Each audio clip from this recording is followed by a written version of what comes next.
नमस्कार दोस्तों, अगर आप भी जल्द महंगाई से राहत मिलने की उम्मीद कर रहे हैं तो आज का ये वीडियो या आज की ये बात आपको निराश कर सकती है, क्योंकि कमोडिटी की कीमत में उछाल, इलेक्ट्रिक ट्रैफिक में वृद्धि, सप्लाई चेन में दिक्कत और महंगे कच्चे माल को महंगाई के लिए बड़े रिस्क के रूप में माना जा रहा है। और यही वजह है महंगाई आने वाले कुछ समय तक आपको और ज़्यादा झेलनी पड़ सकती है। क्या है पूरा अपडेट आज के इस वीडियो में समझते हैं। उससे पहले दोस्तों, अगर आप हमारे चैनल पर पहली बार आए हो तो प्लीज़ चैनल को सब्सक्राइब कर लीजिए, क्योंकि यहाँ पर आपको स्टॉक मार्केट और कंपनी और इकोनॉमिक्स से जुड़े तथ्य और अपडेट मिलते रहते हैं। तो चलिए दोस्तों, आज का ये इम्पोर्टेंट वीडियो शुरू करते हैं। दोस्तों, 8 जून को आरबीआई ने ये कहा था कि अगले कुछ महीनों में महंगाई से राहत मिलने की जो उम्मीद है ना, वो कम है, क्योंकि आरबीआई ने इस फाइनेंशियल ईयर में रिटेल इन्फ्लेशन जो है 6.7% रहने का अनुमान, और इसके लिए उसने क्रूड की औसत कीमत $105 प्रति बैरल और मानसून की बारिश जो है सामान्य रहने का अनुमान लगाया है। दोस्तों, आरबीआई ने क्रूड ऑयल का जो प्राइस है का जो अंदाज़ा लगाया वह प्रैक्टिकल नहीं है, वो एक अनुमानित है। दोस्तों, ओपेक के कुछ सदस्य देश अब आने वाले महीनों में क्रूड की कीमत में जो है बढ़ोतरी या वृद्धि कर सकते हैं। जून के पहले 10 दिन में क्रूड ऑयल प्राइस करीब $118 प्रति टन रहा है। तो यूएई के एनर्जी मिनिस्टर सुहेल अल मजरोई ने हाल ही में कहा था कि चीन से मांग बढ़ने पर ऑयल में तेजी आ सकती है। उन्होंने दोस्तों आगे ये भी बताया कि ओपेक और उसके जो सदस्य देश हैं बड़ी मांग को पूरा करने में असफल हो सकते हैं, क्योंकि जितनी मांग है उतना शायद उनके पास तेल या उतना तेल का उत्पादन वो नहीं कर सकते।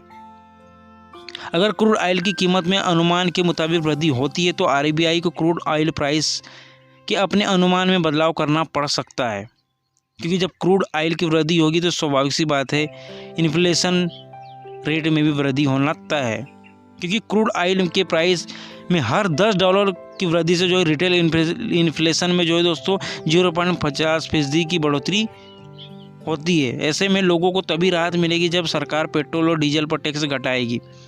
आरबीआई राज्यों से पेट्रोल और डीजल पर वेट में कमी करने की अपील कर चुका है। केंद्रीय बैंक ने भी ये कहा है कि इससे इन्फ्लेशन पर दबाव घटाने में मदद मिलेगी। उधर सरकार ने कोल इंडिया से कोयले की कम सप्लाई की वजह से बिजली बनाने वाली कंपनी को जो है कोयले और जो आयात किए वाले कोयले दोनों को मिक्स करके इस्तेमाल करने को भी कहा है।